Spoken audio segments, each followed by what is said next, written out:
Challenge देले Trump news कर परवर्ती प्रसंग नुआ टारिफ अमेरिका अर्थनीति को सुपर चार्ज करिवो आ देशर अर्थनीति को समृद्धिशाली करने सह नागरिकों को धनी हेबार एक भल समय बोली डोनाल्ड ट्रंप कहते से बेट करिसेंति। ट्रंप का वाणिज्य नीति केवल अमेरिका रे नुहे बरं यूरोप तथा एशिया ता सहित विश्व बजार में धनी हेबार एक उत्तम समय बोली ट्रंप बेट करिसेंति।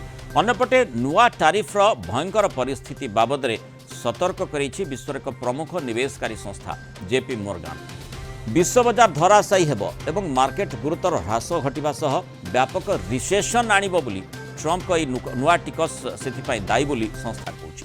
एथिमे 60% लोके चाकरी हरिबे बोली संस्था आकलन करुछि। रेसिप्रोकल टारिफर प्रभाव केवल अमेरिका कि यूरोप नुहे बरं सारा विश्व में देखा मिलिबो बोली यह अंतर्जातीय निवेशकारी संस्था जेपी मोर्गान चेतावनी शुणाई। कारण नुआ टारिफ विश्व बजार एवं आशंका भितर दे गति कर। सप्ताह पूर्व ट्रंप प्रशासन अनेक देश उपरे नुआ शुल्क लागू करथिले।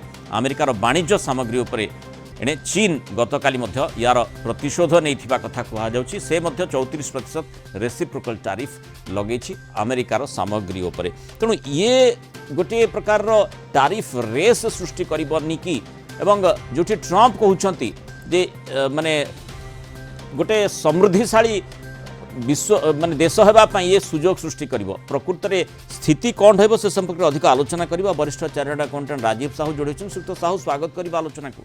ट्रंप कर टारिफ लागू परे जो प्रकार स्थिति उत्पन्न होती आपण माने अर्थनैतिक विश्लेषक हिसाब से किभली देखुंत ट्रंप जो बेट करुंच या द्वारा अमेरिका पुणी थर अभ्युदय हेब से प्रकार घटिब ना जहाँ जेपी मोर्गान एवं आहुरी किछि संस्था मध्य आकलन करुछंती गोटे बड़ रिसेशन होई पारे से प्रकार स्थिति हेब।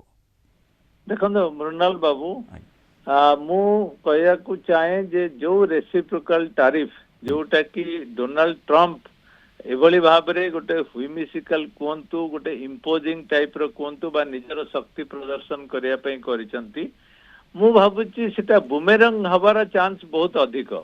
कारण आपण जदि देखिबे जे टारिफ सदाबले फिक्स होता है गोटे देशर कॉस्ट ऑफ प्रोडक्शन गोटे देशर आर देशर नीड अनुसार एवं मल्टीपल फैक्टर से काम करता है। किंतु डोनाल्ड ट्रंप जोटा स्ट्रेट एरिथमेटिक हिसाब से कहते जे तमे 25% तो मु 25% तमे 60% तो मु 60% बोध वे अर्थनीति रे एभली इक्वेशन काम करेनी। एवं जदि देखिबे जे अमेरिका जो प्रकार अन्य देशर सामग्री उपरे अधिक शुल्क लगेबार योजना करिछि ता द्वारा अमेरिका रे इन्फ्लेशन अधिका हबो एवं इन्फ्लेशन जेतेबेले अधिका हुए सेटा काउंटर प्रोडक्टिव हेता एटा समस्त जानि छंती। एवं ट्रंप कोन से कथरा बुझी पारु नाहंती। देखंतु सेटा तो मु केबे कहबिनी ट्रंप होचंती अमेरिकार प्रेसिडेंट आमे समस्त भाबिया जे तांकर बुद्धि एवं तांकर एडवाइजरी ग्रुप निश्चय काम करिवो। किंतु कोनोसी देश एही प्रकार एटीट्यूड नहीं नाहंती इन द पास्ट। से माने नेगोशिएट करिसंती से माने तांको निजर इंपोर्ट कमेवा पई निजर देशर जो सामग्री निजर प्रोडक्शन को एनकरेज करिया पई जो टारिफ इक्वेशन करिसंती। किंतु एभली गोटे तमे एतिकी करुच मु सेतिकी करिवि एई जो प्रकार एटीट्यूड एवं देखिबा आ द्वारा जो अमेरिका रे जो जिनस आमदानी होची सेगुडिकर कॉस्ट बढ़िबो एवं नॉट नेसेसरली जे अमेरिका सब जिनस निजे प्रोड्यूस करूची। तेणु से माने बाध्य है कि अधिका ड्यूटी दे से जिनस गुडिक किनिबे एवं ताहा लोकंक ऊपर लोड हबो तार कॉस्ट इंपैक्ट। तेणु इन्फ्लेशन बहु भाव में बढ़िबार यथेष्ट संभावना रही एवं ता सहित जो अमेरिकार जिनिस को जो एक्सपोर्ट करिवार जो स्कोप अच्छी सेटा मध्य केते दूर काम करिवो। कारण अल्टरनेट सदाबले आमे मन रखिया दरकार जे भारत एवं अमेरिका भितर जदि ट्रेड को आमे नवा उदाहरण स्वरूप जे केवल एई दुईटा देशर ट्रेड केवल डिसाइडिंग फैक्टर नुहे।